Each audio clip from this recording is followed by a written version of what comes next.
Brace the rudders! Raise the sails! Raise the sails! Captain, an unidentified ship is approaching. Over. Roger. Wait, is that an enterprise sales solution? Reach sales professionals, not professional sailors. With LinkedIn ads, you can target the right people by industry, job title, and more. We'll even give you a $100 credit on your next campaign. Get started today at linkedin.com/results. Terms and conditions apply.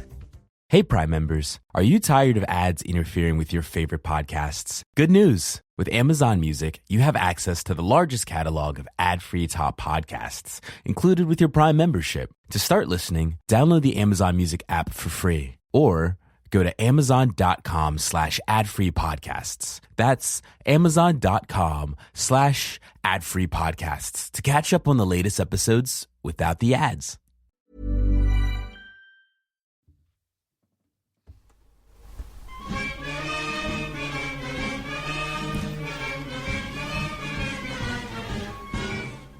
Hello, welcome to this. This is the EggChasers Rugby Podcast, the podcast about rugby. You can take itself or the game too seriously. That's me in a rush, doing my fading and sitting back down very quickly. Do you want me to do some fading? Oh my god, yeah. I'd really appreciate that. Can you just turn this down a bit more? A bit more, down. And you've actually pressed the sound effect. It's amazing. Quite an astonishing start. Whoops. That is a start worthy of England. No. Well, the England start was the England Well, they start conceded 5 points. They did, but then scored 7. Yeah, true. Almost straight after that. Well, that's why this podcast is going to rapidly rebound. So we just conceded 5 and we'll score 7 because Tim Cocker's down the line. Hello, Tim Cocker. Good evening, gents. Where are you, mate? I'm in London. I was going to come back to Manchester. Could we bothered? No, spending time with your real mates.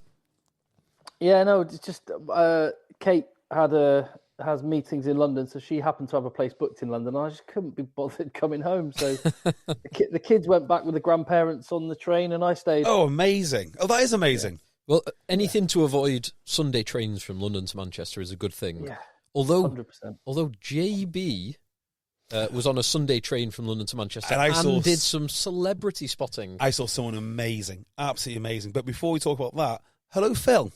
Hello, JB. Not even introduced you yet. And you've been up in Manchester all weekend?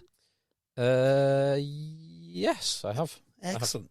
Right, well, before we get into it, let's do some housekeeping. So first things first, you can find Tim on the YouTube doing all sorts of stuff.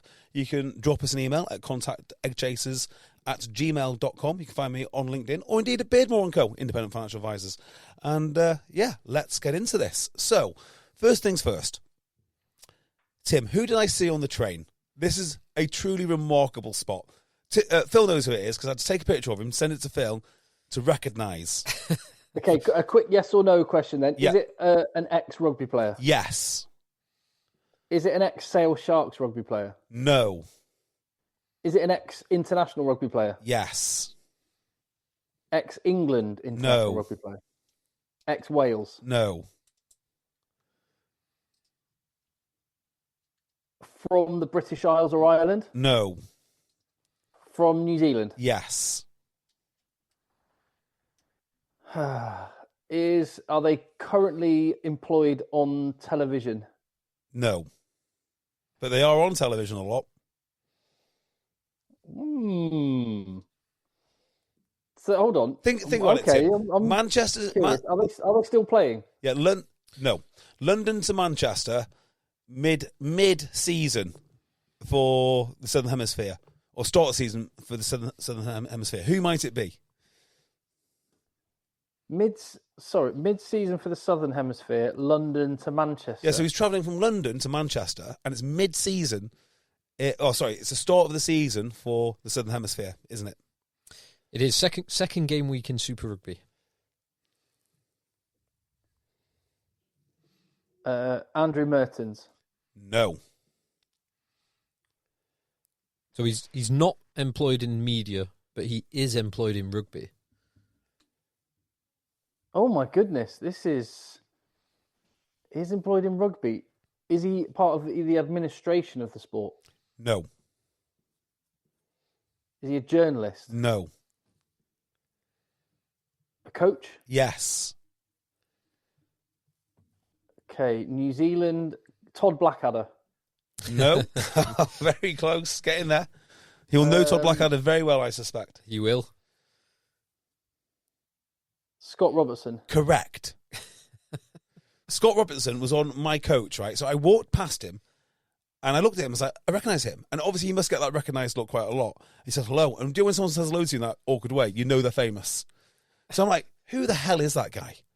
Now, Scott Robinson, out of context, Scott Robinson, like, why is he on a train? You know, if it's November. Scott Robinson was a former character that I think Jason Donovan played on Neighbours. Yeah. Yeah. Robertson, right? Yeah. So Scott Robertson, out of context. I mean, why would you be on a train to Manchester? Right, the fully employed head coach of the All Blacks in the start of the season. Like, I thought he'd be down south somewhere. So I'm looking at this guy. He's bugging me. I can't place him at all. By the way, this is fresh off not recognising Jonathan Joseph. So my record at the moment recognising top-end talent is not great.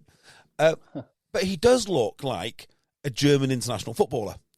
So when I was thinking, like, who the hell is this? I was like, it's not Jurgen Klinsmann. It's not Joachim Low. Like, that hair. It's like, is he like the coach of Ivory Coast? Or like what is he? So in the end, I took a picture. I was like, who is this guy? I can't work him out. I was like, that's Scott Robertson. So instantly shot off my chair, introduced myself to Scott Robertson, had a good old chat with him. Now, I find it incredible because this was 1 o'clock, 1:30, something like that. Yeah. You were on the train.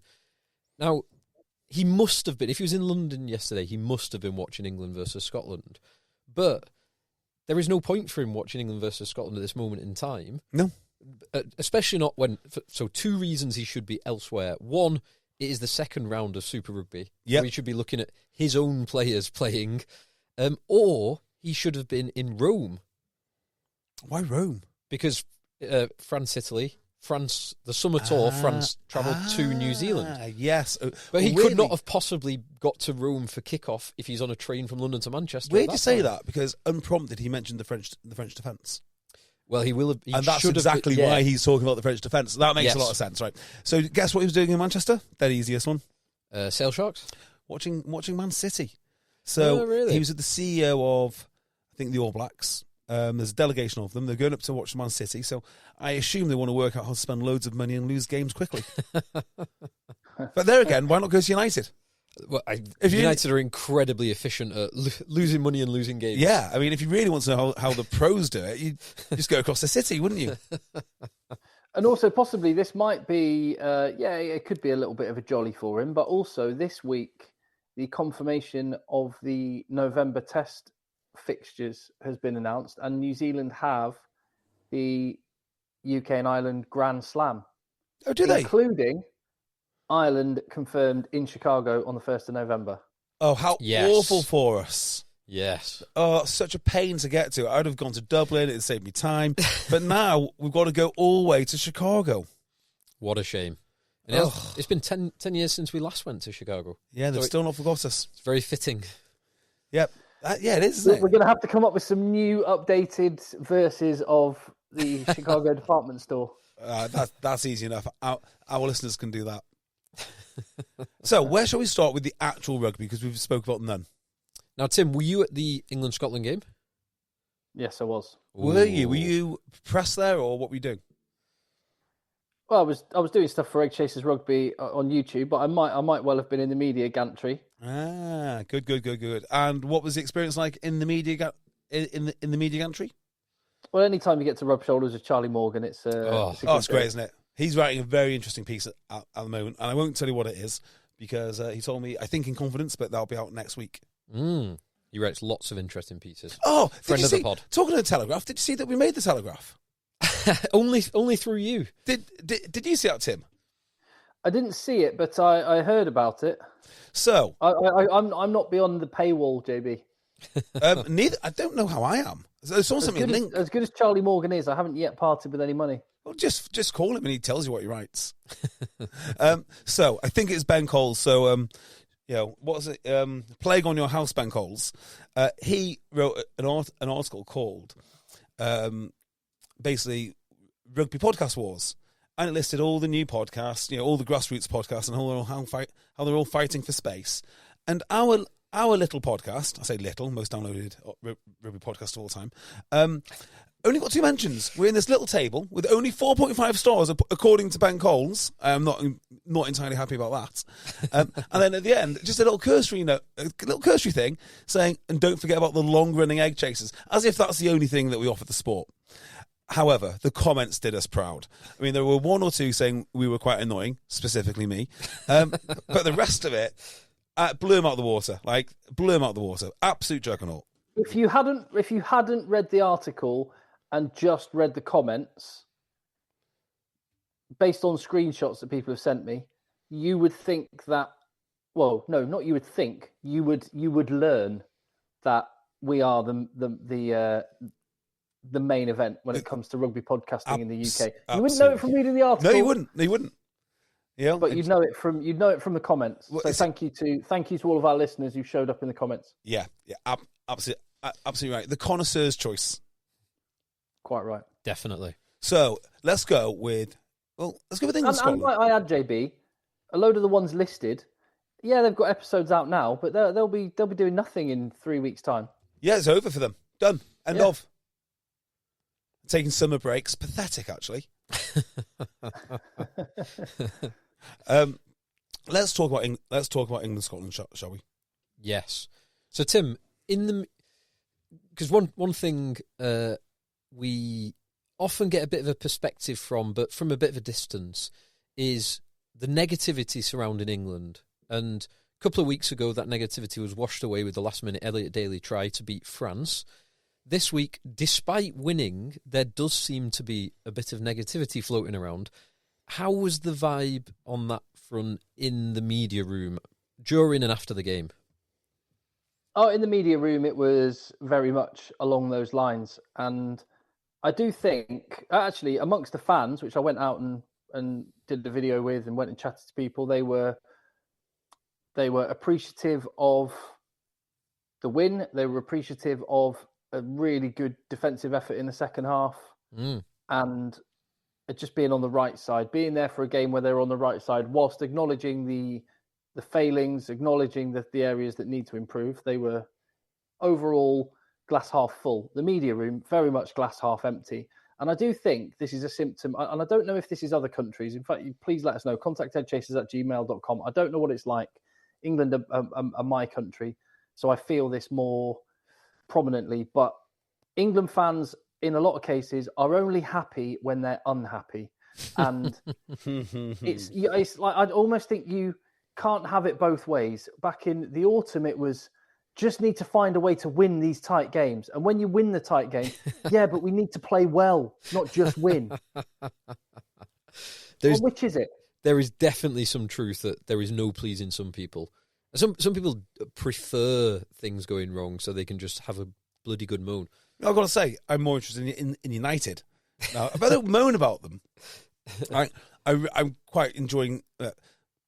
I enjoy bad teams that are trying. So I'm quite enjoying Wales at the moment because I don't think they're bad because they're idiots or bad because they're not working hard. They're just bad because they're not quite good enough. And I quite like that. Whereas when England are bad, you always feel that they're bad, but then they shouldn't be, but they're good enough. And I think that's where the frustration comes in, actually, because England should always be basically top of the pecking order. They should always be top four. I don't get that narrative. So I understand why people say that, why you're saying that, JB. But I don't understand when you look at the players why people make that assessment. And it feels like English exceptionalism. Well, because England is exceptional. With the players we have, we should be one of the best teams in the world. Agreed. Well, not just the players you have. I think it's the players you have, the league that they play in. We can argue that, right? The system they come through. The sheer volume of them too. I mean, in terms of investment per player, right? I bet that the English players get the most investment from the time that they enter a private school until the time that they step on the field. The man hours that would have gone into that player is astronomical compared to, say, Wales or maybe Scotland. That's just I think I'm probably right. And you've got loads of them, and you've got hundreds of clubs. So you do expect, or England should expect, and their budget's they're the biggest union in terms of cash. So you would expect, wouldn't you, that they are top four? They should be consistently in the top 5. I'd agree with that assessment, but that doesn't mean... So there are 2 other top 5 teams in the Six Nations. We've lost to one and beaten one this year, which kind of feels about right. Yeah. And then Scotland are probably just outside the top 5 in terms of historical. Don't quote me on that for where they are currently in the world rankings, because I've not looked it up for a while, but they're a very, very good team, and they've beaten us for the last 4 years. So I'm just happy to win. And especially after, you pointed out, Tim, we've pointed out loads of times, England over the last 12 months have repeatedly, narrowly lost big games against big teams. To get 2 wins against very good team under difficult circumstances, I'm just happy with that. I really am. And yes, it would be nice if we were making it a bit more comfortable, but Scotland are a bloody good team. They are a good team. And I tell you what, watching them this weekend, the one thing that struck me is how slick their backs are. It's almost a cliche now, but when you have that overhead view and you see their lines running, the depth of running, the time, you think they are excellent, actually. They did so well. The 2 tries in the first half, and obviously the do-and try that could have won them the game with a minute to go. They're so slick. They're so, when they find the edge on England, or find the inside edge as they did for Stafford McDowell going through the middle, they are so good. Who was number 23 for Scotland? That was McDowell. Was that who is he? I don't know who he is. Glasgow Warriors centre, basically yeah. backup for Sione Tuipulotu and Hugh Jones at Glasgow and for Scotland. Good God, he made an impact. Yeah. So I was looking at 23, I was like, who is that? Well, he's a big boy. He's 6'4", he's well over 100 kg. And as you saw from the do and try, he can motor. Yeah, he really can, can't he? Yeah. Yeah, I thought the backs were very impressive. So it just means that forwards, as long as they're stable in the set piece, they get parity up front. I think they probably got more than parity at some points in this game. Scotland are going to be lethal. Well, the 2 bits that were pleasing for me from England, or 2 of the bits that were pleasing for me for England, was the line out, which I thought Chesham was excellent. Itoje was excellent. The whole line out functioned so much better than it has over the last couple of weeks. And the scrum has quietly been quite good. Very impressive. Will Stewart and Ellis Genge have been very, very good. Yeah. The other thing... I agree. And just to your point, JB, what you said about Scotland's backline, absolutely spot on. But it's no news to me. And this is kind of what I mean. Before the game, I thought Scotland have got a much better backline than England, just man for man and as a collective. Yeah. And that showed itself in the game. And so that's not news or not a surprise to me, but there seems to be this perception that because it's Scotland, England should just have better backline players than Scotland. And it will be the case. When you look at some of the players coming through, it will be the case, but for whatever reason and in whatever way, that is not the case right now. Case in point, Henry Slade is the best option to play in England centre, and there is no one better. And it's not as good as other players. But what I would say is, tactically, I thought Scotland did a job on England. Jamie Ritchie got picked again, as he has done in Calcutta Cup matches before, and they slowed down England's ball. And that, rather than... It's a bit too easy to just go, England need to attack more. Well, no, what they need to do in order to be able to attack more, like they did against France, is generate quick ball, which they did not do at all. Well, they did in patches in the second half. Well, but didn't do at all in the first half because Jamie Ritchie Jamie Ritchie's an absolute animal around the breakdown. I thought so. 2 things on that. I thought Jamie Ritchie was excellent. I thought he adapted to the referee better than any other Scotland player. And Tim, to your point on the quick ball, he did an excellent job of disrupting the quick ball. England's best quick ball came off lineouts because they weren't getting quick ball from rucks. Yeah. Having watched Jamie Ritchie quite a bit in the past and also in this game, I find the way he jackals so unorthodox. He shows up from all sorts of angles around the ruck. Absolute menace. Well, so one thing that I thought Ritchie did really well, and quite a few of the England players did well, but a lot of the Scotland players didn't do well, and this led to a lot of the Scotland penalties in the second half, was Pierre Brousset, the French referee, was incredibly liberal on jacklers, supporting their body weight, not supporting their body weight, hands past the ball, not past the ball. Not having feet on the floor at all. Or, hovering. Being suspended in midair on someone else's back. Hovering in midair like Mario Toji. He was incredibly liberal for the jackler, but he was incredibly conservative or illiberal for anyone lying on the wrong side for even a fraction of a second. And many of the penalties that were against Scotland at ruck time they were lying on the wrong time for just a half a second too long, trying to slow it down, and then didn't get out. But Jamie Ritchie didn't have that. He used the referee being liberal on the jackal very well to good effect. Yeah.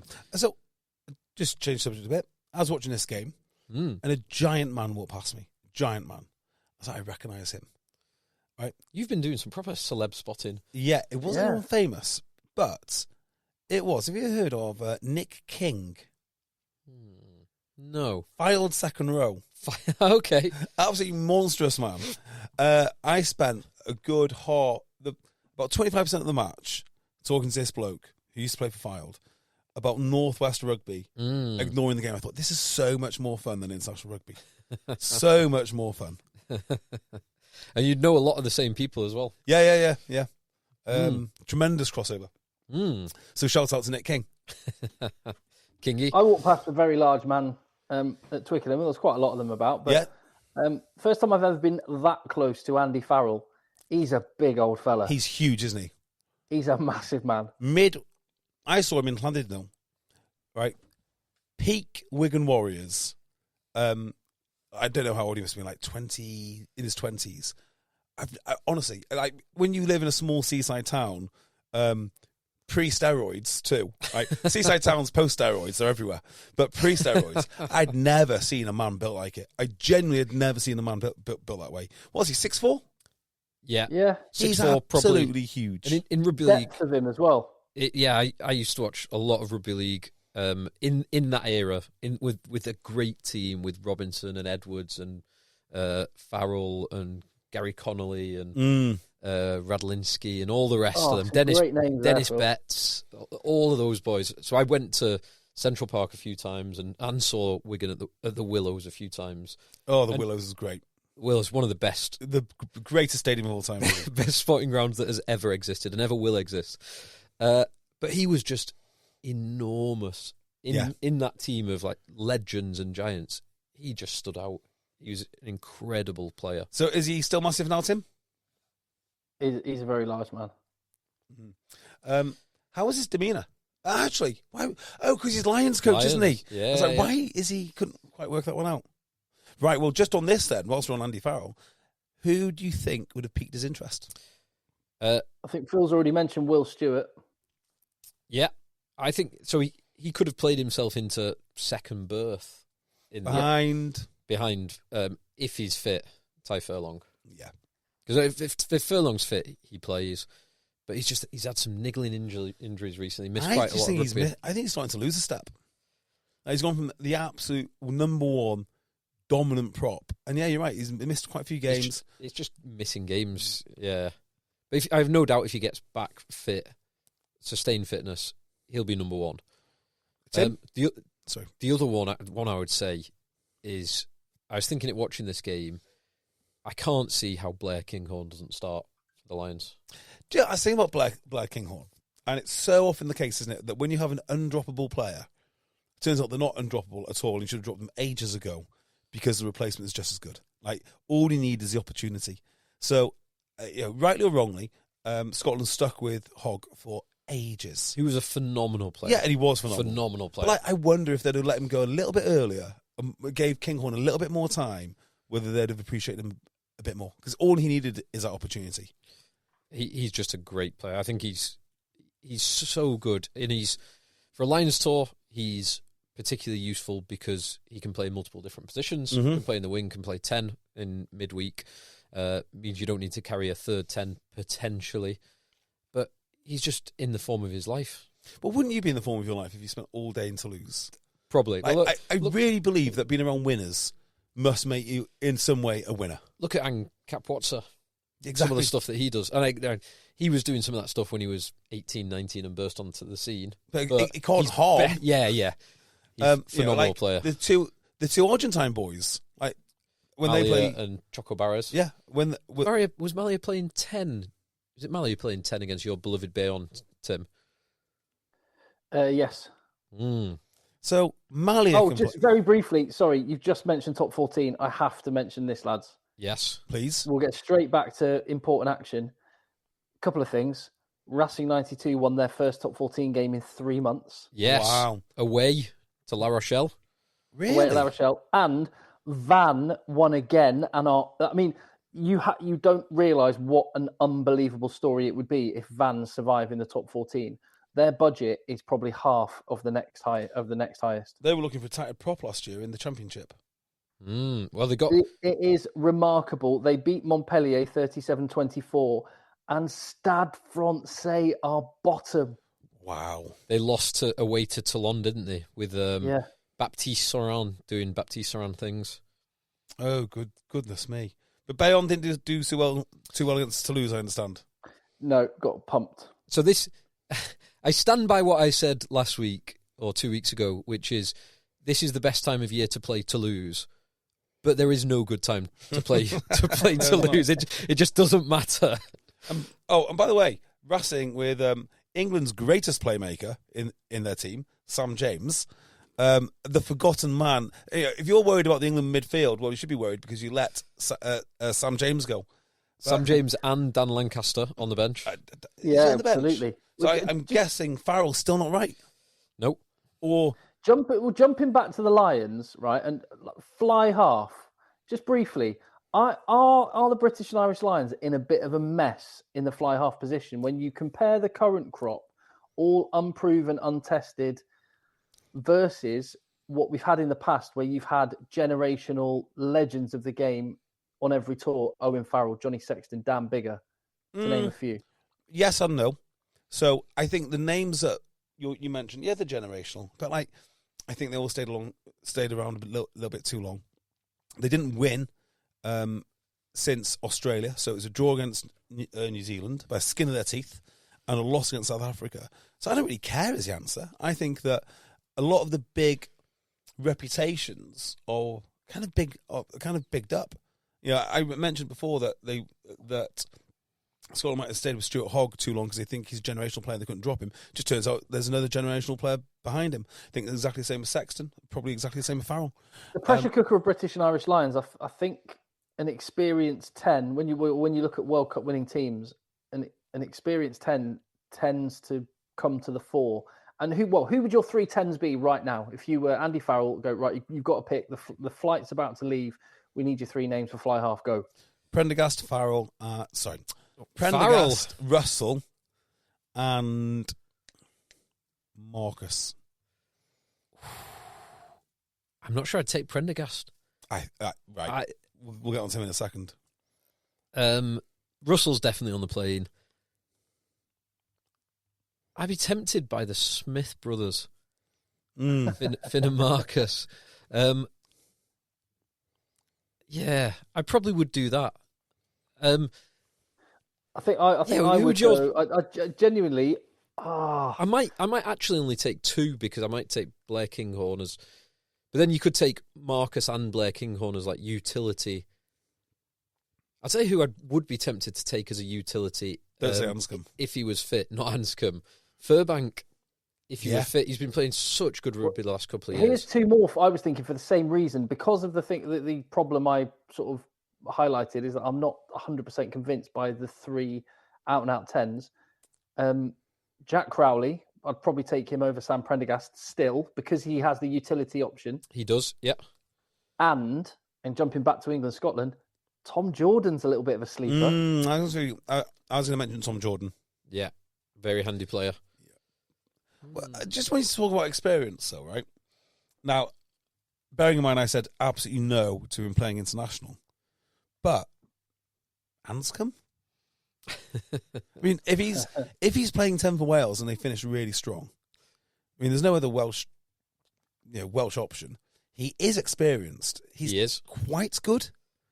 But if with everyone being inexperienced, I mean, I actually think Prendergast will start. for the Lions. I do, yeah. When I was watching him against Wales, I thought, this is a really good player.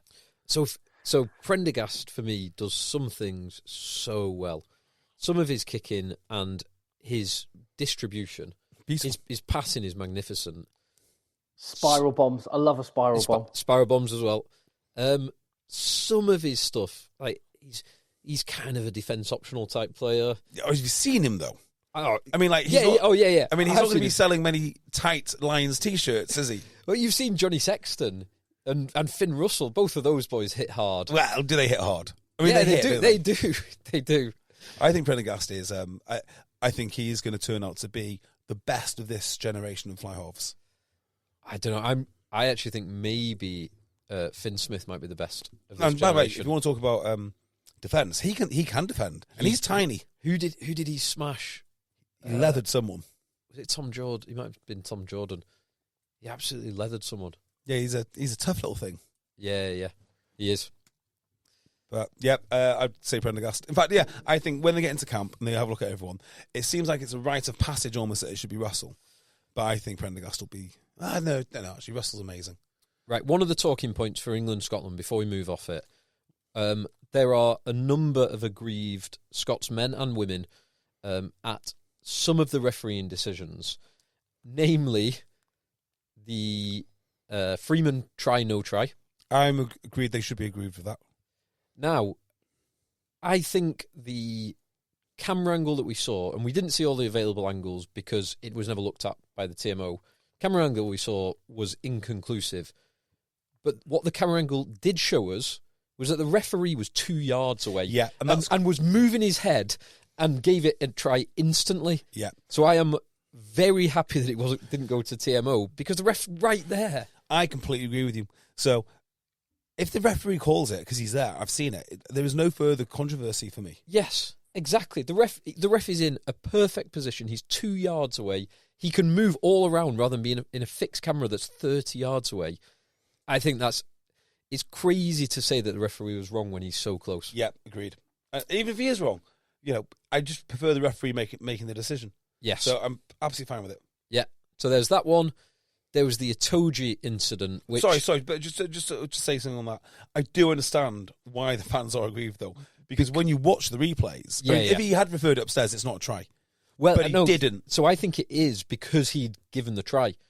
Because you need conclusive evidence. And also we see... And the alternative thing is the TMO checks every try anyway, and if they think there's something that the referee needs to look at, they will say, yeah, on the talkback, you need to have a look at that again. I think I've seen something. Yeah. So I think... obviously nothing clear and obvious from the footage, otherwise the TMO would have called it in. Yes. Yeah. What I will say for balance is, there is a little video doing the rounds. There's a bit in the media area at these stadiums. They call it the mix zone, and basically it's all the journalists stand around with their microphones, and it's a bit of a bun fight. Players come round. Tommy Freeman was one of the people that came round, and he was asked about the try. Yeah. And what he said was kind of like, "Well, the referee gave the try, and I'm really happy with the result." Yeah. His face, and I mean. The words you'll see reported that Tommy Freeman said tell one story. His face, he's got a very wry grin on his face.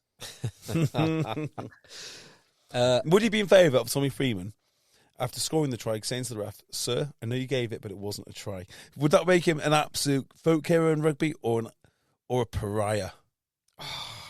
As an Englishman, I would be unhappy. I think that'd be such. It would be heralded as the right thing to do. It'd be like the most. I mean, you've seen how lauded people get for stopping games for head injuries. Like if you bring a player off for a head injury, no matter how innocuous it looks, the commentary team like that is just incredible, isn't it? Bravery, heroic. Yeah, and they switch it. It's just such great leadership, that isn't it, by the management team to take him off. Just incredible leadership, really safety first and foremost, which of course is nonsense because it's not. But imagine if Tommy Freeman went, "No, sir, I didn't score." That'd be amazing. Well, I mean, there's been a number of times where players are absolutely adamant that one thing has happened or hasn't happened in a game, and it's not that they're trying to pull the wool over the ref's eyes. It's that they're absolutely certain, and the replays show that they were just wrong. Yeah. So he could have thought he didn't ground it, but actually he may have done. So I'm quite happy with the referee's decision. Let's move on, not talk about it anymore. Now, I will say, Tommy Freeman is another person who I think Andy Farrell will have noted the performance of. Just on that, on the wings, right? Do you think Andy Farrell will look to recreate Ireland or do something completely different? Because I'm always amazed by Ireland's wingers. They are not out-and-out wingers. They are not particularly... I mean, they are dangerous strike runners. They score tries. Yeah, James Lowe is a very dangerous strike runner. But he's more than that. He's so much more. He is more than that. And I wonder if he's more... I wonder if he's a dangerous strike runner because he offers so many different threats that you have to wonder, what is he going to do now? Triple threat. Yeah. Kick, pass, run. But same with Hansen.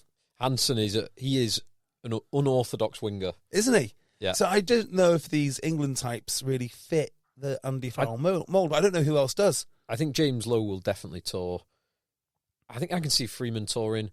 I think Freeman's It's hard to look past Douan. Boy, Douan. Yeah. Just because he's unorthodox because he's just so monstrously massive and strong. I mean, who do we look at to play wing for Andy Farrell? Because Lowe is basically a number 8 that kicks, yeah? So, like, Sergio Parisse? Lowe's physical stature is closest to Ben Earl. Ben Earl. If Ben Earl could kick. He'd be on the wing for the Lions. That's if he's not playing centre for England next week. Just by the way, and we'll continue this chat about the wingers. It's good, but just as you mentioned him, Ben Earl, I thought he needed a big performance for Lions credentials, and he gave it. He was really good. He was great, and he stepped up when Willis went off as well.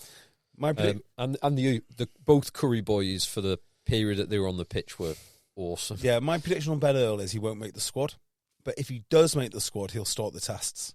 Same with Ted Hill. Yeah, completely. By the way, how good would Worcester be this year?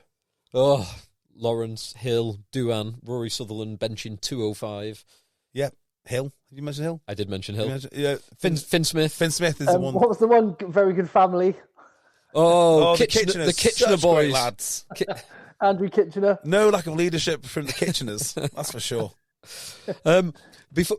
So refereeing decision, and Neil Johnson, Scottish Neil Johnson, has written to us, contact EggChasers@gmail.com, and he points 4 refereeing decisions. So the first one, England try, which I think we're all on agreement, but I do understand why Scottish fans are frustrated about that.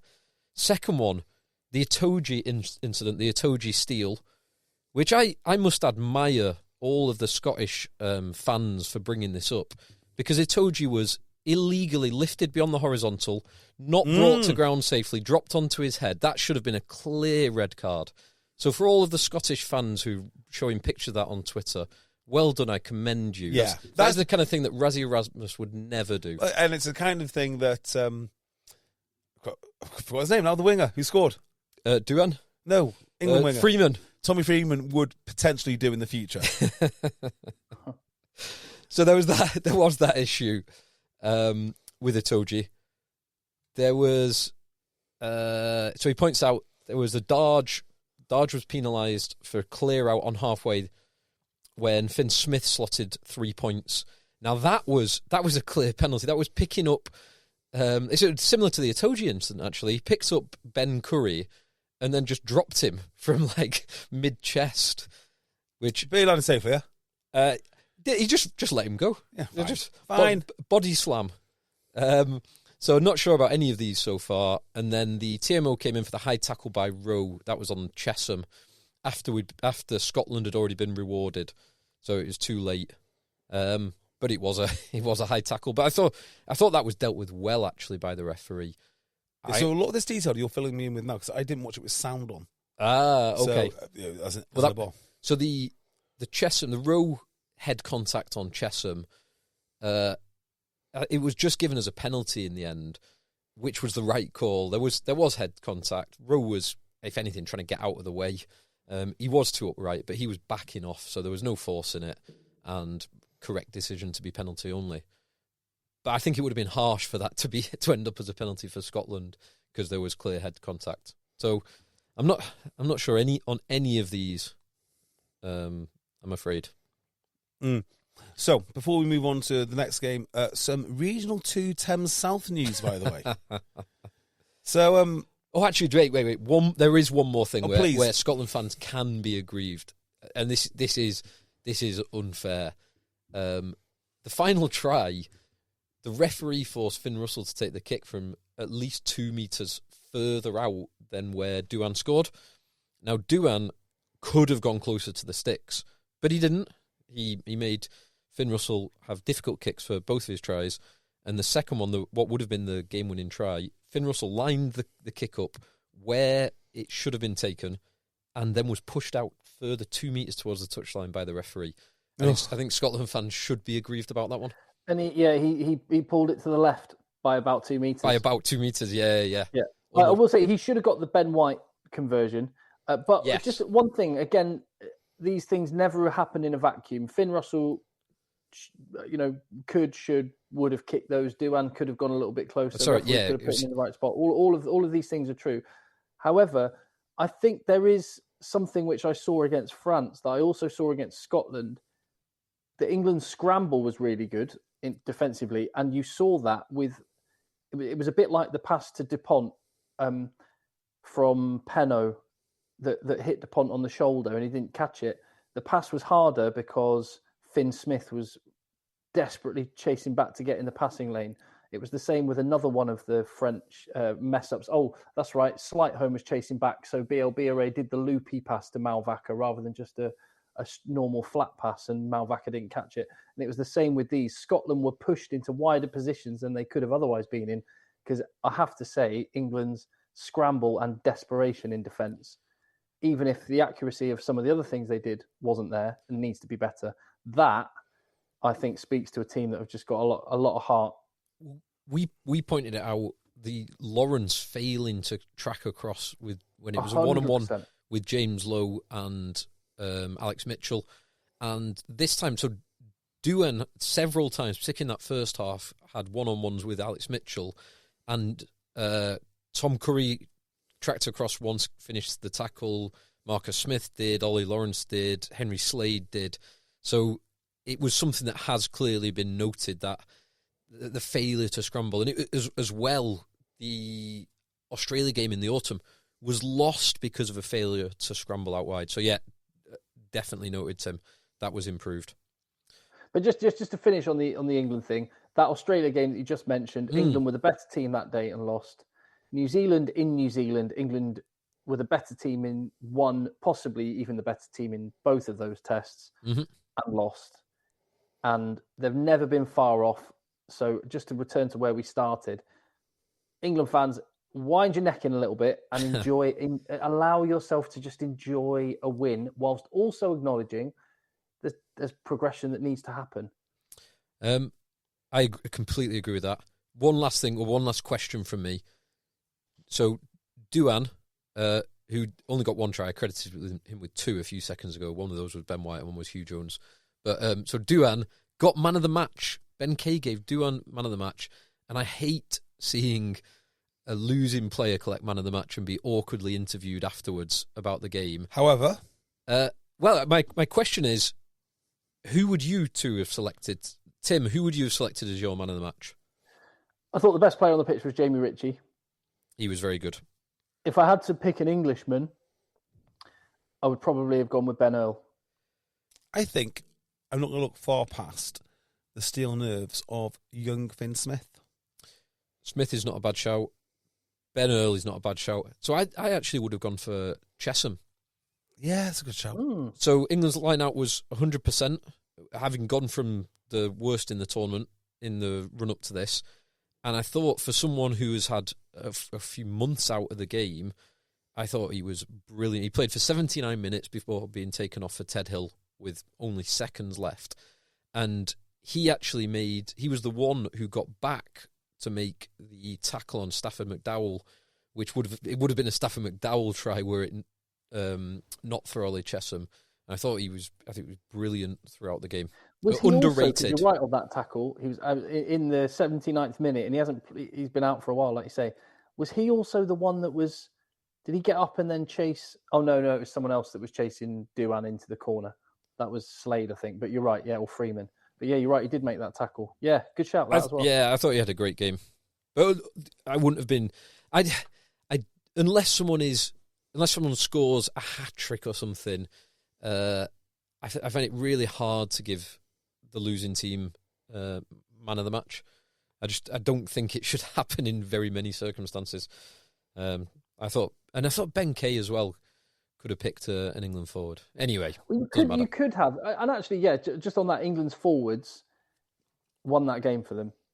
They were much, much better in the second half, and I thought they were actually legitimately quite good. England's backline not so much, I think it's good to credit the best player on the pitch, whichever team they're on, winning or losing team. But it doesn't mean you have to interview them. Yes. You could just say Jamie Ritchie, player of the match, there's your medal. You have to interview them. Now let's bring in Ollie Chesham from England and have a chat. No, interview them. If you're worried about the awkward conversation part of it, I mean. No. Well, yeah, I don't like the awkward conversation. I would have a rule that the circumstances must be truly exceptional to award someone on the losing team man of the match. And Duan is an exceptional player and unorthodox and phenomenally difficult to stop. But I just don't think he should have been credited. If Scotland win, him or Jamie Ritchie, fine, no problem with either of those. But I just don't like it. Wouldn't you say Duan is an exceptional specimen rather than an exceptional player? He is that, yes. Same. Yeah. Strength right. Strength is a skill. It is. Quantity has a quality all of its own, to quote the great Joseph Stalin. Precisely. So, yeah. So, Regional Thames 2 North. Yeah, so there was a game on Friday night. Friday Night Lights with HAC going to Marlow. Ooh. Now, everybody hates Marlow, including HAC, and because of that, Marlow lost as they rightly deserved. But this puts HAC 5 points behind the leaders, London Scottish, with only 4 games to go. Fantastic. Not the London Scottish, the London Scottish amateur side, right? Yes, not the big money side. But is it getting even hotter in the ADMs where we are? We are currently top of the league, top H. We are ahead by 3 points. And to finish the season, we have third place team, Tarleton, who I truly believe are the best team in this league. I really do. I think they're great. Then we've got New Brighton, who can be tricky. Historically, very tough team. Then we've got the fourth place team in Wilmslow. And then we've got the second place team in West Park. Oof. And both West Park and ourselves, if we just go unbeaten until the end of the season, we will win the league. Yeah. And if West Park go unbeaten, they will win the league. Yeah. What high stakes. What drama. Awesome. Now, Tim, I think in our emails, we've got an email about Selby Rugby Club. So I'll ask you to dig that up for the end of the podcast. Okay. Wales, boys. So, a famous victory. Can you believe it? What a difference 2 weeks moral makes. victory, perhaps. No, a victory. Go on. Well, hang on. Not losing by 60 points to Ireland. If you don't think that's a victory, boys, at this point, you're wrong. The bigotry of low expectations. Yes, quite. I thought this was such a remarkable performance by Wales. I loved it. Yeah. Loved the performance. Loved the way they came out and played. After 2 weeks of effectively not trying to run anything, trying to kick everything and trying to limit their ambition. Yeah, limit the damage. Limit their ambition in order to limit the damage. To see them from the start throwing the ball out, seeing Faletau ranging in those wide channels again is a thing to behold. I mean, like, it is a sticking plaster, though, isn't it? How long can the old man go? But he's still ace. He's still ace. Lions ace? Oh, God, he's like Tom Croft 10 years ago. He is. As soon as you get close to a Lions, sod it, play him. Yeah, I agree with that analogy. Let's do Pulp Fiction. Let's start with the end. Okay. So, if you love your rugby and if you understand rugby, you have to understand how Ireland won this game was basically a rugby masterclass. I just loved it. So, they kicked for territory, they defended, they were patient, they won a penalty. They kicked again, they defended. It was heartbreaking to watch, but it was so good.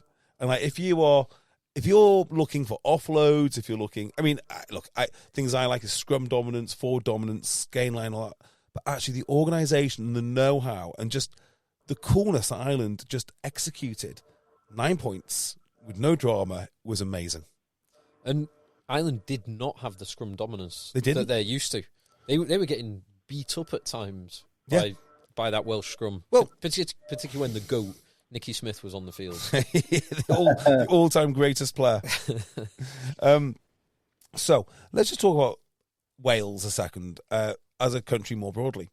So, where do you want to start? Geography, population, economy.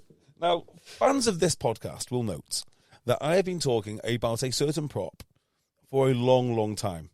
So, Will Griff-John, when he signed for sale originally, no great shakes, but I was talking about him first in the sale. This guy is good. He might not be the most athletic around the park, but he can scrimmage. He's absolutely huge. He's a big boy. And he does not miss tackles, right? He just doesn't. I mean, all of his tackles are on the ruck. I think across the Christmas period in the Premiership, he went to like 5 games without missing a tackle, and he's one of the top tacklers at Sale. Like, people forget this. And then, like so many players, the WRU decided his career is best served by stagnating. So I don't even know which team he played for in Wales. Did he?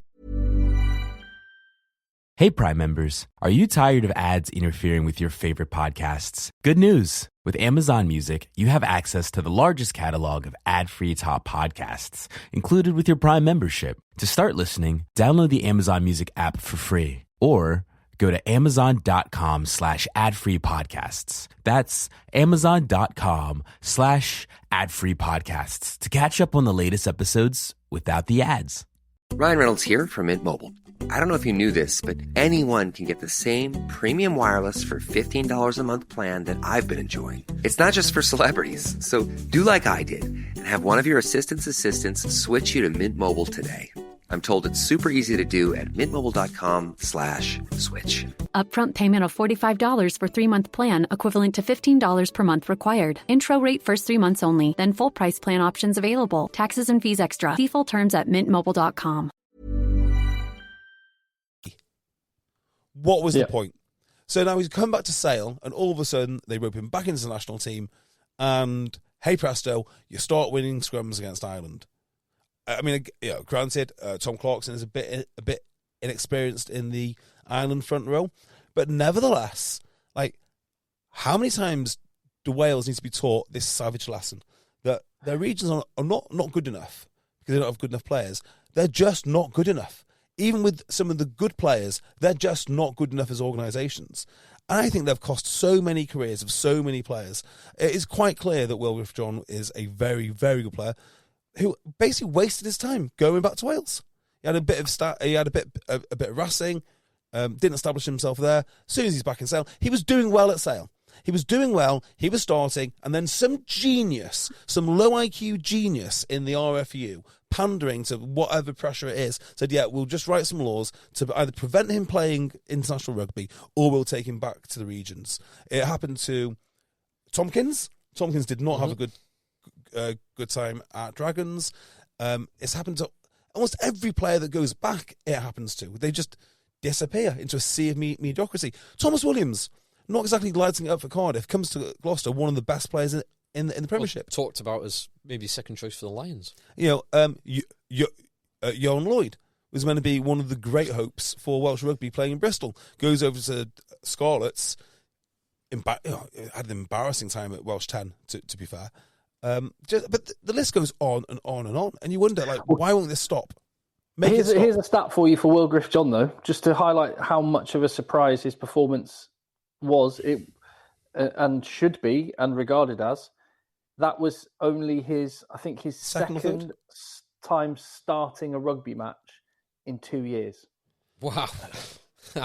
I mean, it's a gamble, and you need to know your rugby to pick him. But like, how many guys have Wales been experimenting with? But the point is, even Alex Anderson doesn't pick him to start. Well, no, he's still trying to establish himself. I mean, at Sale there are different options available, but yeah, he's still trying to establish himself. I mean, he was fairly consistent when he was first up here.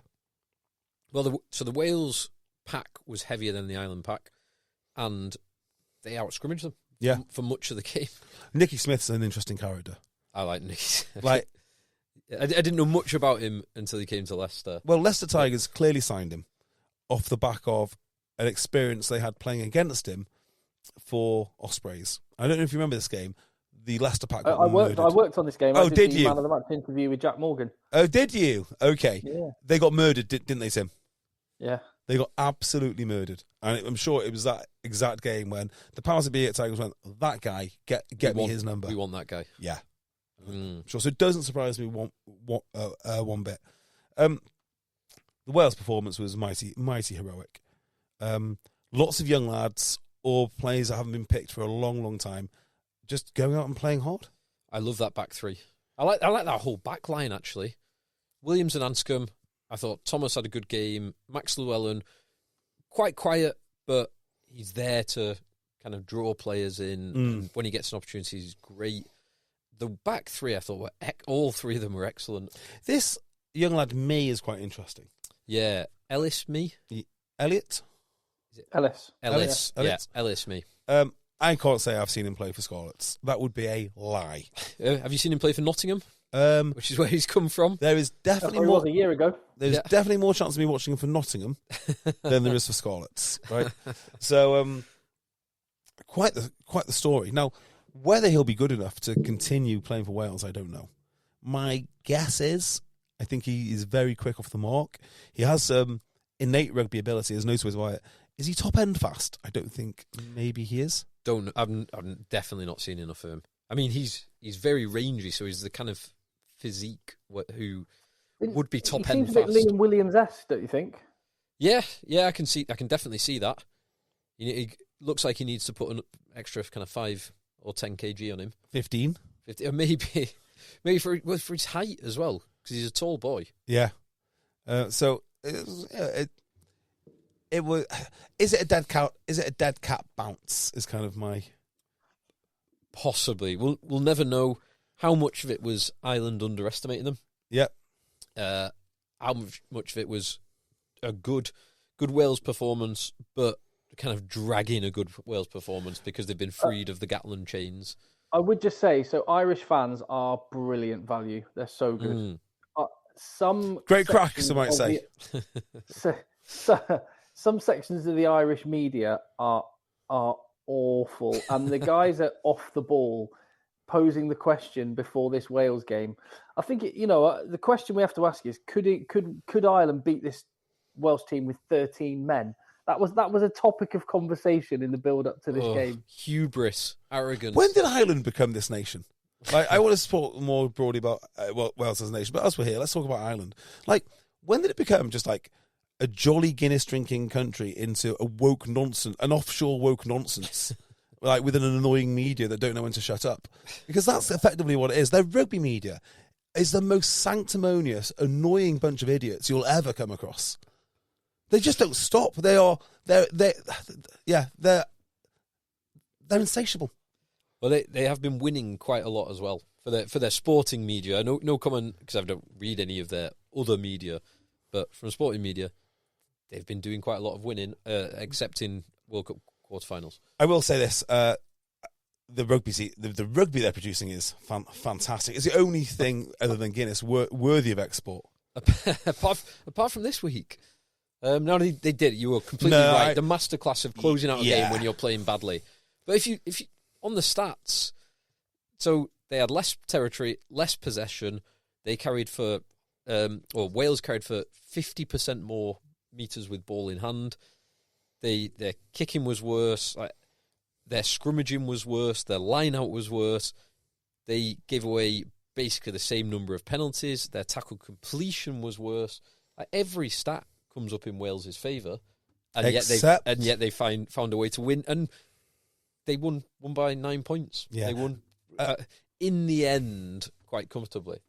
I was watching this again with the sound off, and I was just watching the Welsh attack versus the Irish attack, and it's something Tim has mentioned a lot of times. In fact, not just Tim, but in fact the whole world.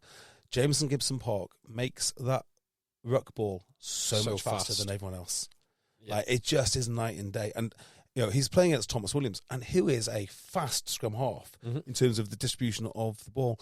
But I don't know whether it's because he's more used to his forwards, because it's more cohesion in that whole breakdown process. Don't know what it is. Presentation. Yeah, it could be lots and lots of things, but it does seem to work incredibly well. Would you have given the Ellis Mee try? No. What's your reason for not giving it? Dual reason. I think his hand was in touch as he fell over or dived, which is complete amateur hour. Always tackled. Yeah, either or. I mean, just don't get tackled. Right. Okay, actually, let's go for the reason he got tackled. The reason he got tackled is because he wasn't deep enough. Right, so he didn't come onto the ball with enough pace. If he comes onto that ball with enough pace, he scores without having a finger laid on him. I agree with that. That's not a reason not to give the try. No, I it's do not. agree with but, that point. Well, as we're talking about amateur hour, right? Yeah. There we go. Now, he puts his arm in simultaneously, maybe, or fractionally before, but fractionally before is still no try. And then as the ball is grounded, I believe he loses contact with it. So, now you were watching this with sound off, weren't Off, you? yeah. Tim, just out of interest, would you have given it as a try or not? Now, in the role of TMO, I would have been minded to have thought that there is, in the balance of probability, I might have been 60-40, that's no try. However, or maybe even 70-30, it wasn't quite a try. However, the fact it was given as an on-field try. Was it? My perspective would be that I would have to be more like 90-10 at least, that it wasn't a try. And for that reason, I probably would have let it stand. So I'm exactly the same as you, Tim. And so the reason why Christoph Ridley didn't give it was because he said, it looks like he loses control of the ball, but he doesn't lose contact with the ball on the way down. Yeah. So that's okay. He didn't call the touch, but I think the touch was about simultaneous, and therefore... Which is a try. Which is a try because it's on-field decision, yes. The reason why Christoph Ridley didn't give it was because he said he placed the ball short and then he rolled the ball forward. But it was all in one movement. Yeah, it doesn't matter. So that doesn't matter. Like you can place the ball further. If you place the ball down, you can then place the ball further. So the fact that it was just in one movement and rolled forward, I actually think Wales were hard done by there because of the if it was on field no try, it should have stayed as no try. It's on field try, therefore it should have stayed as try. I think Wales were very hard done by, and that would have.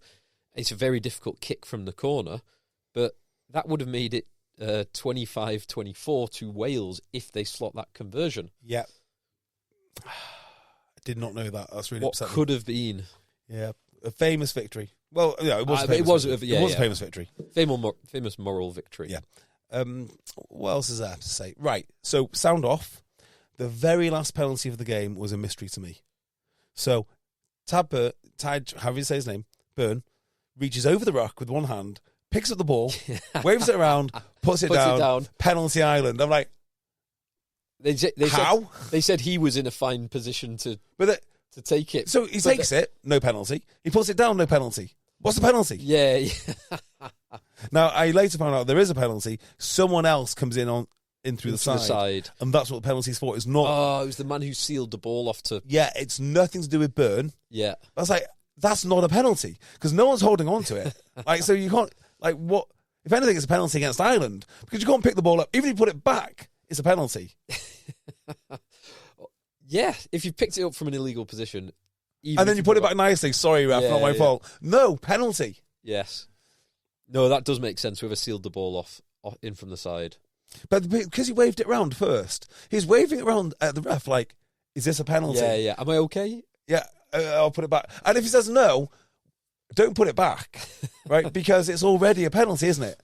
Yeah. Because you could just tap and go. Yeah. So if the ref says no, it's not okay, you're not being a good boy.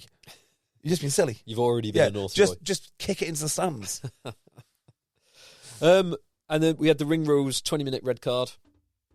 Right decision, I think. Mm-hmm. Consistent with the laws. Although there was a good bit of play where somebody got clattered and their head hit their chest. Yeah, it was Porter and Henry Thomas. Yeah. And I thought Ridley did a great job on that. Thank God. I was watching this and I think that's a penalty. It's going to ruin the Welsh. I can't remember if the Welsh were defending, weren't they? Yeah, it was Henry Thomas. Yeah. And Ringrose was bent at the waist. Henry Thomas was low. It was head on shoulder. Like, it was just, it got called up by the TMO, but it was just nothing. And Ridley rightly said, it's nothing. It's not even a penalty. Like, yeah, no foul play. Rugby, yeah. Play on, lads. Now, this does go counter to World Rugby's previous directive, which is in that scenario, you need to be making an effort to bend. Because if you've gone into contact and you're upright and he hits your chest with his head, I mean, it's not dangerous. No, if anything, if they're both bent, what you want to avoid is the heads being in the same space. Yeah. Because that's where you've got twice the risk of head injury. So both players are incentivized to dip their heads, which is problematic. But like, surely, with what the directive says, there is no effort to bend.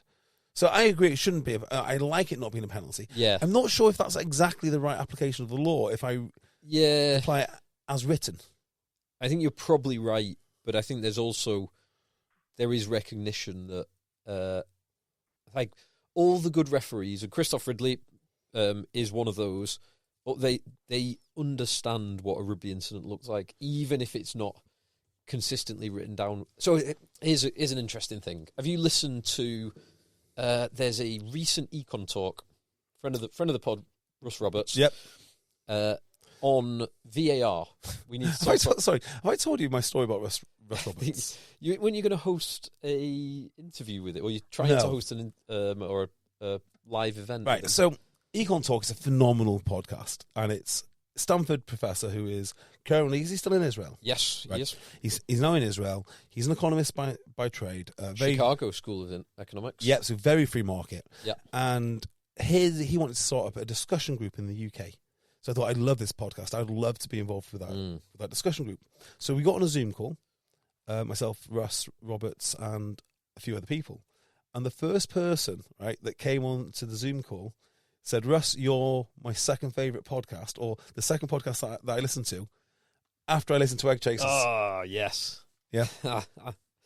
So there is a very good recent podcast about VAR, video assistant referee in football, and the complexity of it and the problems of it. And we've talked about similar themes, but one of the examples on the complexity of writing the laws of the game now, particularly when you have slow motion and TMO and everything is scrutinised to the nth degree. I think the example was the handball rule in football used to be 11 words long. Since the introduction of VAR, it's now over 100 words long. No, it's not. So the complexity. So and it's the complexity. Yeah, you can show a picture of that incident there where the ball carrier is going low and the tackler is more upright. And that's okay, because that is a safer position. But actually trying to codify that into a law, and actually the high tackle framework is not within the laws. It's like adjacent to the laws, isn't it? Yes. It's like guidance of how you are supposed to apply the laws as they're written. It becomes ever more complicated. But I think all the referees know it is like the analogy that a friend of the pod, Mark Evans, or host of the pod, Mark Evans, on Eggonomics, mentioned the other day. It is like porn. You know it when you see it. No, that was what I said. Yeah, but he referenced that we say it all the time. Did he? Yeah. Did he? Yeah, he did. He credited us, but he... Was he... We're he obviously, me? We're obviously crediting the US Senate. It was it governor. was... I don't know who it was. It was one of the Supreme Judges. Yes, there you go. Yeah. Oh, did he? Sorry, he Mark. did. Sorry, Mark. So yes, well, that was well dealt with by... There was Christoph another penalty which was given, and I thought it was completely inconsistent around the ruck. I was like, there are so many times when that would not... I can't remember if it is off the feet or something. I can't remember now. But yeah, it's slightly inconsistent. But of course, when you've got a Premiership referee in charge of an international game, they get more right than they do wrong. But there must be something going on behind the scenes at World Rugby, because a lot of these incidents which were nailed on penalties or even cards, because I think that could have possibly been a card, like in mid-head contact hysteria. Yeah, just before the last World Cup. The head. Do you like wrestling has different areas, like the Raw era and the New World Order era, and we had head contact hysteria era. Yes. So during that dark time of the game, the dark time of the game, that would have been potentially a yellow card. Yes, yeah, and the Chesham one could have been a red card. Chesham Row could have been a red card. Yes, there was another one. I'm trying to think what it is. Oh, it's gone. I mean, there was the Ring Road one, which was a red card, which I think that is... I could possibly see mitigation because Ben Thomas kind of steps, but there isn't a meaningful change of height or direction, I don't think. So, yeah, I'm okay with that. And I am actually... While I would have liked to see if Ireland could close that game out with 14 men, it probably is the right thing to just have 20 minutes in that instance. Tim? Yeah. Anyone that you watched in this game who you'd like to mention for Lions Watch? Well, you've already mentioned some of them. Well, I mean, Taulupe Faletau was outstanding. I mean, I don't think he'll get... I think he's too far down the pecking order with too much to do in too short a time, but it was like vintage Taulupe. Loved it. I absolutely loved seeing him in that 13 channel. Yeah. 100%. Jack Morgan is going to go. I think Jack Morgan, he might be the only Welshman. Him and Thomas Williams. And of course, the GOAT. And also, the GOAT, I would Nicky say Smith. generally across the whole weekend, there was not... I mean, Jamie George might have been the best performing hooker out of all of them. There weren't many great hooker performances. So Derry Lake not being there, his stock is actually rising. Yeah, that's a good point. Very good point. Sheehan definitely will go, but if you just... He wasn't good this weekend, yeah, but if you will go. If you're picking it on this weekend, yeah. To be fair, other than Gibson Park, there's not that many Lions players this week. Irish players this weekend that you'd say, yeah, has to be in the Lions. Like Andrew Porter. Bundyaki, Jack Conan were both very good. Yeah. Conan did, yeah. but Conan, I mean, he's not first choice for Ireland, so... Yeah. But yeah, if you're basing it on this week, Ty Byrne might be one who just always does very, very well. He always his paw is excellent. Yes, yeah, but yeah. It wasn't by Ireland's very high standards over the last few years. It wasn't close to a vintage performance, but they did enough. Speaking of vintage performances, did you watch Italy-France today? Do you know, I was going to, right? And I turned on... By the way, ITV sucks. Like, it is awful. So you can either watch from the very start of the broadcast... Oh, I hate that if you're watching it online. Or live. I hate that. I mean, what year is it? So I really like being able to replay like the last 10 seconds or 5 seconds at my own leisure to rewatch the running angles, the position of the ball, the try, no try, and you just can't do it on an ITV player. It's not like they've got no money or... You know, do you know, like when the Championship broadcasts the game on YouTube? Like, it's not that, is it? No. It's a multinational... So I think it's actually a deliberate thing. I think it's because it's... Licensing or... Well, no, I don't... Adverts or something? Yeah, I think it's more to do with other programs. So it's just hosted on their standard ITVX, their player. And I pay for the bloody premium account. Oh, do you? Yeah, you don't even get it on that? Yeah. Whoa. So Wow. I pay for the premium account over Six Nations. It sucks. It is absolutely awful, and for that reason, I will never watch anything else on ITV. I watch the rugby because I have to, but it just makes me so angry. It makes me irrationally angry, actually. I don't know why they're not at the stadium. From ADT comes Trusted Neighbor, the new standard in home access. Through the ADT Plus app, easily grant and automate event-based or scheduled access for neighbors, friends, and helpers. Notify trusted individuals of events like alarms or packages, and set access windows for planned guests or even the dog walker without interrupting your day. Visit ADT.com. When every second counts, count on ADT. Requires ADT Complete Pro Monitoring Plan and compatible devices. Copyright 2025 ADT LLC. All rights reserved. Hey, Prime members. Are you tired of ads interfering with your favorite podcasts? Good news. With Amazon Music, you have access to the largest catalog of ad-free top podcasts included with your Prime membership. To start listening, download the Amazon Music app for free or go to amazon.com/ad-free podcasts. That's amazon.com/ad-free podcasts to catch up on the latest episodes without the ads. Who? Me and Phil? The studio looks really naff. It's like if you remember the Japan. Do you remember the Japan World Cup? Yeah. On ITV and how naff that studio was. Yeah. Johnny Wilkinson in that like weird. Oh yeah. AI studio being at one with the ball. Yeah, and it was Bod, Benjamin Kayser, and Jamie Roberts, the doctor, in studio this week, wasn't it? Yeah. So when I tuned in, it's about 12 minutes to go. Oh, okay. You've missed the battle. It's just thrown. I mean, both those Bordeaux wingers, I don't want to talk how great they are again, but watching Beer pass the ball half the length of the field, because why not? Because he can. It's just magnificent. Then the other winger, whose name escapes me. Atisogbe plays for Po. Yeah, just managed to beat 2 players in 5 yards worth of space. Just no big deal. I mean, actually, it was amazing. The flip side of that is that was horrendous defence from Italy. It was level 7 defence. Yeah. I would rather focus on the brilliant attack. Yes. And you've mentioned 2 of the back 3. I actually thought the best of the back 3, maybe the best player for France, although Dupont, of course, got man of the match. Leo Barret, I thought was awesome. And can I just point something out on that? Of course. Leo Barret was the oldest of the 3 back 3 players. No. Leo Barret is 22. No way. That is ridiculous. That is ridiculous. Yeah, Atisogbe 20, Barret 21, Leo Barret 22. It's outrageous. No wonder they relegated old man Penaud back to Bordeaux. He's 28. He's over the hill. He's past it.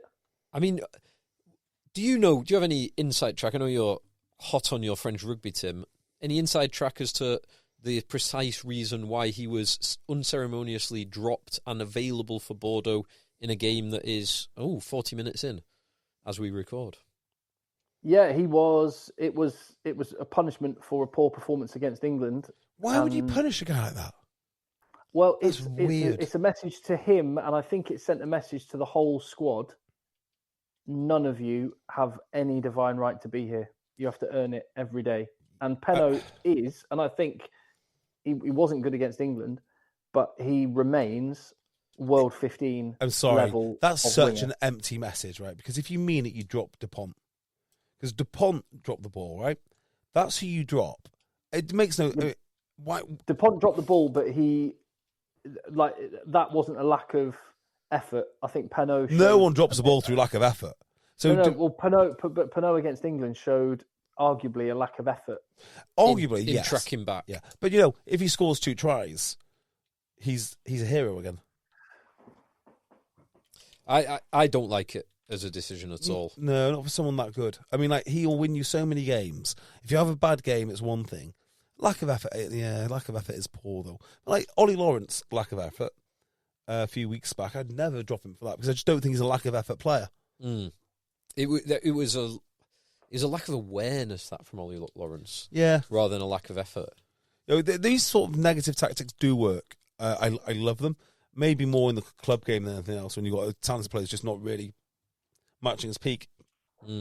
International world-class players, I don't know if the scars, I think it's a little bit like Bristol after that Harlequins semi-final. France after that South Africa quarter-final scarred them. That scar was there through last year's Six Nations, and I actually think the England game was like PTSD of PTSD toy. Yeah. He will, yeah. He will exactly. I think it was PTSD, and that's why the French public, that's why Galtier, that's why the media was so rocked by the England defeat. It's because it felt like South Africa again, and I think those scars re-emerged, and that's why Galtier sort of made this kind of statement, for better or worse, just as in, right, we have got good players, we've got young guys. Yeah. All this talk about a golden generation. No, I don't care who you are. And Atisogbe, I thought he was brilliant. He did. All of the back 3 had a great game. They were all excellent. Yeah, and Italy against a very, very bad Italy after the first half hour. Yeah, just disappointing, isn't it? Well, yeah, and it is after the first half an hour because they started brilliantly. They scored the first try, a lovely try from Menoncello. Then there was a couple of France tries, but they came back into it with the try from Brex. That Brex try was so sexy. Canoni, the second row Canoni, who tried it. He broke through again. I don't know, 20 minutes later, and tried the same thing. Tried exactly the same and just passed to the floor. But the first two tries were superb by Italy, but they just couldn't keep up. When France got their power and then their offloading game, and then they were punching holes through the middle and then going wide and finding so much space out there wide. Was the whichever try it was, one of the many tries towards the end, the display of hands, pulling it out the back, or the little tip pass with the forward pirouetting to a playmaker, is one of rugby's great sights.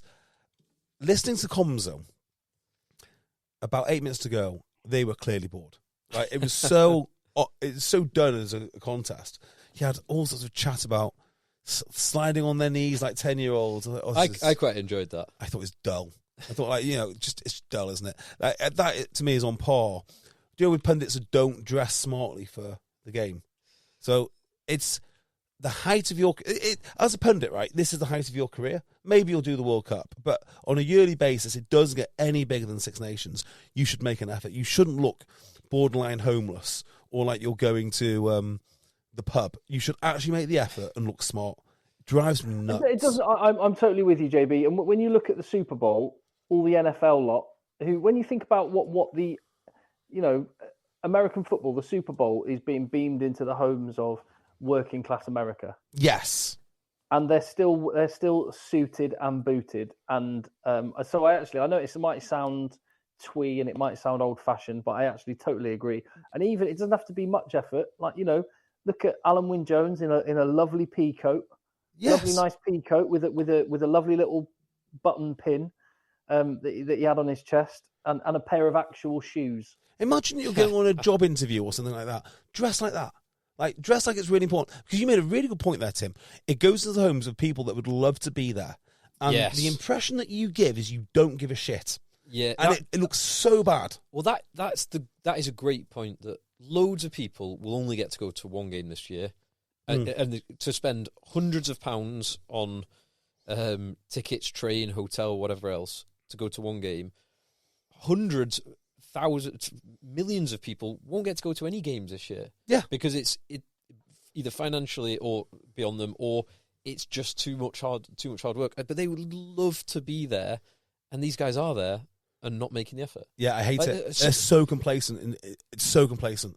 Yeah, at least it is. But you know what it is? It's a bit like the old graffiti on the tunnels at Twickenham a few years ago. It's justified as the, oh no, we need to be more relaxed because then we'll appeal to a broader church. Well, of people. Just let me revisit. I actually think, but I don't. So I actually don't. I'm okay with trying to appeal to a broad church. Sorry, I just need to revisit the. I don't think that's how it's done. So because I think, people want it to feel special. Exactly. This is the bloody Six Nations. Let's just go back to the graffiti and how gratuitously offensive that is. So what you were saying, right, is people presumably, I don't know, so graffiti, what am I thinking about graffiti? Maybe I'm the one that's been offensive here, but you can't possibly appeal to a kid who is from a rough background unless you graffiti your signs because that's the only font that he understands. Again, bigotry of low expectations. It's horrendous, isn't it? Yeah. Look, do you feel comfortable here, disenfranchised child, because we've written the exit signs with spray paints? Like, it's awful. It's awful. So the idea of dressing your pundits like they're going to the pub or a dog walk or something, it's just not on. And it's those pundits. JB, Phil, I don't know if you even know where to purchase these media issue trainers with white soles that they all have. I don't know where to get them. Yeah, quarter zips, black trainers with white soles, gilets. They're all on the bad list at the moment. So I will say, so in terms of outfits this week, I will actually, so someone emailed in, I won't find the email now, but someone emailed saying they didn't like Ugo's outfit. I didn't see it. Now, I didn't particularly like it, but you can never accuse Ugo of not considering what he's wearing. He will. You can never accuse Ugo of not considering Ugo's image, can you? Correct. That would be slander. I wouldn't wear it, but I thought he did look good, although it's probably on the casual side. But he has meticulously picked out every piece that he was wearing. A couple of guys that I didn't like, I thought they were examples of what you're just setting out, were a friend of the pod, lovely bloke, fantastic yellow gloves. Benjamin Kayser was just wearing a shirt with a jumper over the top of it that looked like the kind of guy who's rolled out like a graduate at work who had 8 pints the night before, didn't have an iron shirt. I need to wear a shirt. I'll just chuck a jumper over the top of it and roll into to work. Yeah, at 9 a.m. with a Starbucks in hand and stinking of Guinness. I want him in tailored suits personally. I would have a very consistent message. You have to be wearing a jacket. You have to be wearing a collared shirt. It'd be so cool if they showed up with that, the Harlequins tie and pin badge or something, or a junior club. Here's one for you. How much would it mean to a junior club if you showed up, like we talk about Aylesbury, you wearing your Aylesbury tie or your Top H tie? Do you remember that's what I did? So my last. You did as well, didn't you? At the time, I didn't know if it was going to be my last game on BT Sport, but it was my last game of that season. And it was a Premiership Cup. It was not Premiership Cup. It was a Premiership Rugby semi-final between Leicester and Northampton at Welford Road. The year Leicester won it, and I wore an Aylesbury club tie because I just thought this is the biggest game of my season. I'm so excited to be here. I'm gonna make it special for me if nothing else. Yeah, and that's it. They should be acting like it's the biggest game of their season, and they're not, frankly. Where's I going with this next? Yeah, the only exception to this, right, so is when you invite... So it doesn't have to be suit and tie, as long as you made an effort, right? That's kind of the main thing for me. With the one exception. Do you remember Italian scrum half, something Griffin? Yes. What was the Kiwi boy with the big sideburns? Yeah, what was his name? Oh. I want to say Blade or something ridiculous. Anyway. We went to watch All Blacks Italy, didn't we? Yeah. And he was the Italian broadcast. Paul Griffin, pundit. And he showed up, right, in shorts, T-shirt and sliders. And he sat on his stool.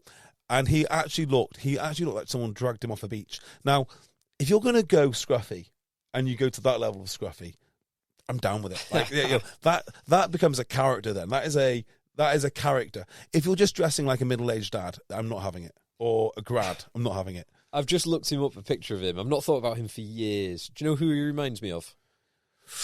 Isaac Boss. Jameson Gibson Park. New Zealand-born and scrum halves who played for other nations. No. Let me find a decent picture of him now, and I'll just show you.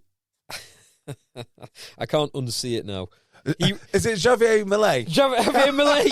I can't unsee Javier Millet. Abuela. What's the word he's... Yeah. Afuera. Afuera. Brilliant. Wonderful stuff. Is there anything else to talk about in this game? No, but they're all next week's games. Well, there's not, because there's a fallow week. Is there? I thought it was one fallow week this week. No, this year. Two this year. One next year, is it? And then eventually it's none. Something which, in his exit interview with the Telegraph, Warren Gatland said he thinks will widen the gap between the big nations and the small nations. Oh well. Yeah, but it, maybe, but it's five games. Yeah, it's 5 game weeks. Yeah. And for the fans, I was chatting to a chap in work on Friday, just generally chatting about the rugby, and he was like, "Oh, he's a Northampton fan, but very much a Six Nations fan, England fan." He's like, "God, I love the first 2 games. Absolutely love the first 2 games. Went to switch it on last Saturday. It's like, where's the rugby?" Yeah, and he's like, "It's okay because now we've got 3 weeks." I was like, "No, it's not. It's 2 weeks, then a week break, then 1 week, then another week break, and then 2 weeks." Yeah, I think none would be better. And maybe the disadvantage of the small nations, I'd just say grow up and get more players. Blood more players. Yeah, if you're really worried about it, manage your home games so you give yourself the most distance between the others. Like have a Friday night game one week and then a Sunday game the next week. Like there are things you can do to give yourself an extra couple of days, but it's fine. So no games, no Premiership, no nothing. No Prem. I assume there'll be some URC. Let's have a look. What's happening? Premiership Rugby Cup. Well, Tim, URC. have you found that Selby email yet? Yeah, and it's a very long email. So while you've been talking, I've just gone on to ChatGPT and asked it to summarise the email. I did read it last week when it came in. It's a very good email from It's brilliant. Adam. It's phenomenally long. It's about 3,000 words. Yeah, it's a fantastic email. So my when I say summarise, I think I've asked it to give me the heart of it still there. So I hope, Adam, it does justice. But we would be here for quite some time. We have read it, all of us. It's a brilliant email. It would be a 1 hour read. It's a story from North East Regional 1. I think inspired by Thames Regional 2. Everyone's inspired by Thames Regional 2. Absolutely. And inspired by the story about Cleckheaton, which is close to Selby, that we had on the podcast last week. Yep. Here we go. Adam says, "Evening, chaps. First off, love the pod. The level of detail, the stories, the pure obsession with Thames Regional 2 have been brilliant. However, I think you're overlooking one of the great amateur rugby stories of the season. Admittedly, I am very biased, which is happening in North East Regional 1. It's a bit of a long one. Hopefully it's worth a read for the drama. Well, it's shorter than it would have been thanks to AI. But anyway, I play for Selby, a club that has risen through the leagues over the past 5 years, going from Yorkshire 2 to North East Regional 1, while remaining proudly and resolutely amateur. We're a player-led side built on loyalty, passion, and a deep connection to our local community.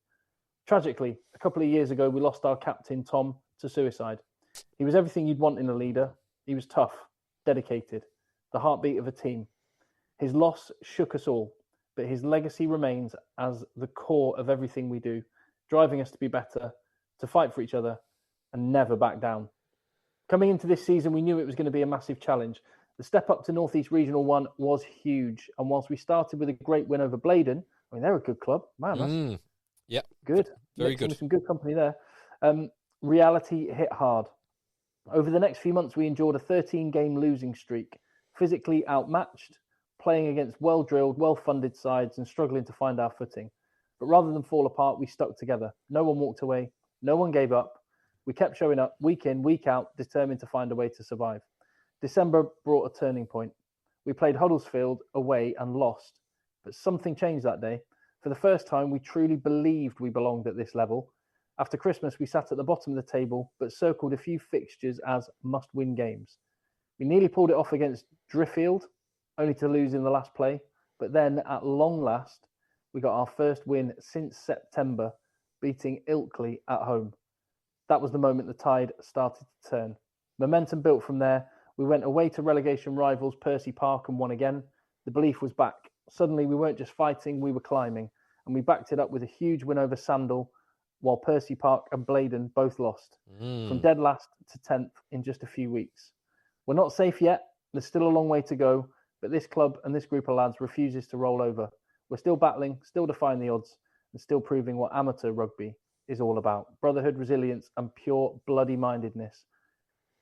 Thank you very much, Adam. Awesome. Now, Selby, is that the home club of the Saracens head coach? Do you know the guy who took over when Mark McCall went on a break? Where was he from? I'm sure it's Selby. Was he from Selby? What was his name? He was the guy who he coached in Hong Kong for a little bit, didn't he? Joe Shaw. Joe Shaw, that's it. And he took a team up 2 leagues, and I think it was Selby. One other thing that, while you're looking that up, one other thing that Adam said was, so he said, P.S. Your latest referee report about Cleckheaton is very much in line with expectations in that part of the world. And then P.P.S. Why does Phil pronounce Chiefs as Chieves? Come on, we all know this. That is an old story, which was from my wife. So she pointed out that generally where you have a singular with an F, like knife or wife or half or scarf or thief or loaf or wolf or self or excluding chief, they all have a V in their plural. So knife becomes knives, wife becomes wives, half becomes halves, scarf becomes scarves, thief become thieves, and so on and so forth. But chief remains as chiefs. In I can't help myself. In both Exeter Chiefs and Waikato Chiefs. So I always call it the Chiefs. I do think there is maybe something different because you can have multiple knives and multiple thieves and multiple wolves and halves and all the rest of it. But there is something of an oxymoron with multiple chiefs because you should have one chief. Oh yeah, good point. But I always say chiefs anyway. So that's the history. So are you aware of redundant phrases? Like repeat, so basically the same thing. Yeah, like repeated. Double negatives, or no. As in oxymoron. No. So I'll give you an example, Tim. Advanced planning. Yes. Planning. Yeah. It's not like, ATM machine. No. So that is, yeah. So that maybe, yeah. Well, ATM machine is automatic teller machine. So absolutely essential. We should collaborate together on this. Yes, perfect. Yeah, yes. that's a good one. Added bonus. Added bonus. Yep. Yeah. All-time record. Revert back. Yeah. Yes. Yeah. Yeah. A free gift. New beginning. Yeah. Yeah. End results. Yes. Right, all these. I've got a new one today. Join together. Yes. The decision from the on-field referee. I read it in articles that says, on-field referee? What? The referee. Like, what, the off-field referee? An off-field referee gave that penalty. On the ATM, or ATM machine, automatic teller machine, there are two others that I always chuckle at. There's one in construction or building services. You have a BMS system, and BMS stands for Building Management System. So you have Building Management System, which everyone always says BMS system. And the other one is, if you're ever in Yorkshire, the water company there is called Yorkshire Water, and on the grids it says YW Water. Oh, it does as well. Yorkshire Water. Well, PIN number. But yeah, PIN number. Yeah, PIN number. Personal identification number. PIN number. HIV virus. Human immunodeficiency virus. Yeah. Yeah. LCD display, liquid crystal display. There we go. There's loads of them. But yes, the on the redundant wording. So when I'm preparing people to go for their chartership, there's a very strict word count on it, and the number when you're reading people's writing, in order to reduce words, the number of superfluous words. Surrounded on all sides. Yes, I am surrounded on all sides by completely unnecessary superfluous words. Yeah, I do love redundant sentences. I'm terrible for it when I reread my writing. Or exaggeration words. This is very severe. Just put severe. Yeah, it's fine. Yes, exactly. I'm terrible for it. I have to redo my writing all the time. Please RSVP. Yes. I think we're done, aren't we? We're playing word games. We are over. Yeah, and standout games from because Tim, you would have watched some of the rugby this weekend, top 14 or Super Rugby. Anything that caught your eye? That performance from Van was what's going on in northwest France is pretty amazing. It's pretty cool as well because it's not it's not historically the big rugby. Well, they're are they Brittany way? Yes, yeah. They're, so they are. I mean, that is side. not a rugby hotbed in the slightest. No. So that's actually quite a big deal. That's like Norfolk having a Premiership team. Yeah, and Mako Vannapola's there playing very, very, very well. A Van? Yeah. Yeah. Oh, he is, yeah, I've just seen him. He is. Bloody hell. Do you think they were looking for Anton Bresler? Remember him? Long hair, second row. It went to Racing, I think. Looks like a sort of Game of Thrones character. Yes. Sony Calamafoni, another guy who played. Oh, big unit. I love going through the team list of this. Maybe it's more pro de deux when you go through the team list and you find people you've not heard of for years, like massive has-been George North, people like that. Salisi Rayasi's there as well. Who's he? Big boy, Hurricanes winger. Big strong boy. Oh, for Vans. Yeah, for Van. I thought you meant in. Where's Provence? Isn't George North in Provence? Yes. Yes. Apparently they all. Tell me that, Tim. He probably told me last week that they're looking good for promotion. Grenoble are top of Pro D2 and have got a bit of separation there, and Sam Davis is the fly half there. Very good. Right. The word for that, by the way, when you say or express the same thing twice over in different words, tautological, that's the word I was trying to think of. Right, yes. Okay. Isn't tautologically true by definition? Say that again? Isn't a tautology something which is true by definition? Okay. Like the repetition of the word is... No. Different thing. We'll investigate this next episode, I think. Yes. Right. That's enough. So, if you want to follow Tim, follow him on YouTube and subscribe. Find me. It's EggChasers Rugby on YouTube. That's as if there's any other rugby YouTube, mate. Of course. I think we're past telling them where it is. It's rugby on YouTube. It's all Tim all the time. You find me on LinkedIn or Beardmore & Co. Phil will be lurking in your DMs, and you can contact us. Contact eggchasers@gmail.com. But from us all, let the boys end. Let the boys end. Nice. There we go. Hey guys, have you heard of Goldbelly? It's this amazing site where they ship the most iconic famous foods from restaurants across the country, anywhere, nationwide. I've never found a more perfect gift than food. They ship Chicago deep dish pizza, New York bagels, Maine lobster rolls, and even Ina Garten's famous cakes. So if you're looking for a gift for the food lover in your life, head to goldbelly.com and get 20% off your first order with promo code GIFT. Brace the rudders! Raise the sails! Raise the sails! Captain, an unidentified ship is approaching. Over. Roger. Wait, is that an enterprise sales solution? Reach sales professionals, not professional sailors. With LinkedIn ads, you can target the right people by industry, job title, and more. We'll even give you a $100 credit on your next campaign. Get started today at linkedin.com/results. Terms and conditions apply.